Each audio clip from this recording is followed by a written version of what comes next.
Aláròyé máa wí o. Àwọn ọmọ ẹgbẹ́ APC lu alága wọn lálùbami lẹ́kọ̀ọ́. Bí kì í bá ṣe tàwọn ọlọ́pàá kan tí wọ́n wà nítòsí lásìkò táwọn ọmọ ẹgbẹ́ òṣèlú APC ìpínlẹ̀ Èkó dojú ìjà kọ alága wọn olóyè Cornelius Ọ̀jẹ́lábí ní olú ilé ẹgbẹ́ wọn tó wà lágbègbè Acmen nílùú Ọgbà ìpínlẹ̀ Èkó lọ́jọ́ 24 oṣù kẹfà ọdún 2024 yìí, àfàìmọ̀ kí ẹlẹ́kọ̀ọ́rùn má polówó fún bàbá náà. Àwọn ọmọ ẹgbẹ́ náà tínú ń bí ni wọ́n kì í mọ́lẹ̀, wọ́n sì fojú rẹ̀ rí mọ̀bo. Báwọn kan ṣe ń sọ̀kò ọ̀rọ̀ sí pé òun gan ni eku ẹ̀dá tó ń dájà sílẹ̀ láàrin àwọn ọmọ ẹgbẹ́ náà níjọba àbílẹ̀ Àlímọ̀ṣọ́, làwọn kan ń bú pé olè ni, káwọn èèyàn sì tó mọ ohun tó ń ṣẹlẹ̀. Àwọn kan ti gbójúgbóyà, wọ́n sì súnmọ́, wọ́n faṣọ rẹ̀ ya pẹ́rẹpẹ̀rẹ, bẹ́ẹ̀ ni wọ́n tún sí fìlà tó dé sórí sọnù.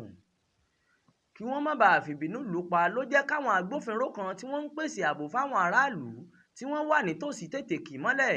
Wọ́n fẹ̀yìn pọ́n wọnú mọ́tò rẹ̀ ni wọ́n bá gbé sá lọ kúrò láàrin àwọn ọmọ ẹgbẹ́ tínú ń bí ọ̀hún.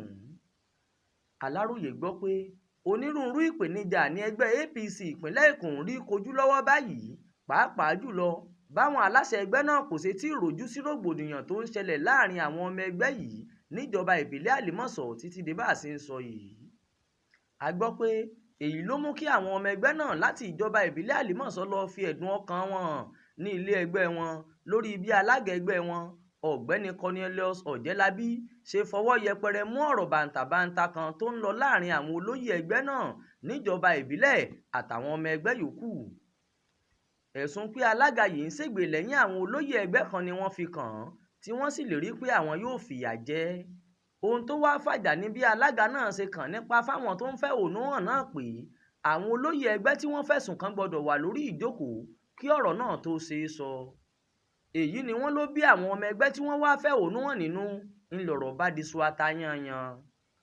Ọ̀rọ̀ náà ló sì dìjà ńlá tó fi di pé ọlọ́pàá ló wá fẹ̀yìn pọ́n alága kúrò láàrin àwọn ọmọ ẹgbẹ́ tí wọ́n fẹ́ fìbínú lù pa pátápátá lọ́jọ́ náà. Wàhálà ńlá tó ń ṣẹlẹ̀ láàrin wọn yìí ló mú kí àwọn ọmọ ẹgbẹ́ náà dájú ìjà kọ alága wọn ọ̀hún. Adéwálé Adéoyè ló ṣàkójọpọ̀ ìròyìn fún iléeṣẹ́ tẹlifíṣàn Aláròyé online. Ismail Adéẹ̀yọ̀ ló kà á sétígbọ̀ọ́ yín.